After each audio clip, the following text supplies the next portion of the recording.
Ê, Juanito na fogueira! Uhul! Show de bola, né, Juan? Aí, Cruz, vai lá, Cruz. Quer ir lá, não? Aí, que fogueira bonita, ó, que o seu Manuel fez, ó.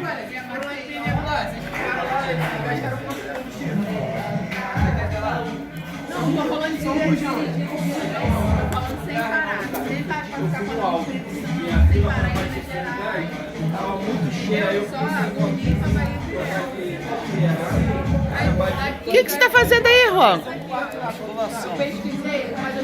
Musculação? Gestão no braço. 3 dias?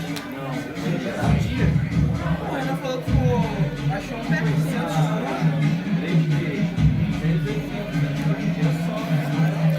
E eu aqui com o meu pequeno gigante. A gente aqui na fogueira. É, Juan? Saí daqui no sábado. A fogueira ali, gente, ó. Saí no sábado daqui.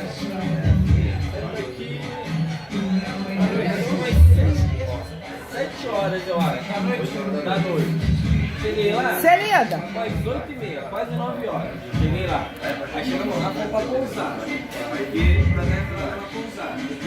Que era até às 10. Aí chegamos entrada na pousada. E vamos pra era pequenininho, cara. Pequeno, é uma rua. Foi a maior que cara.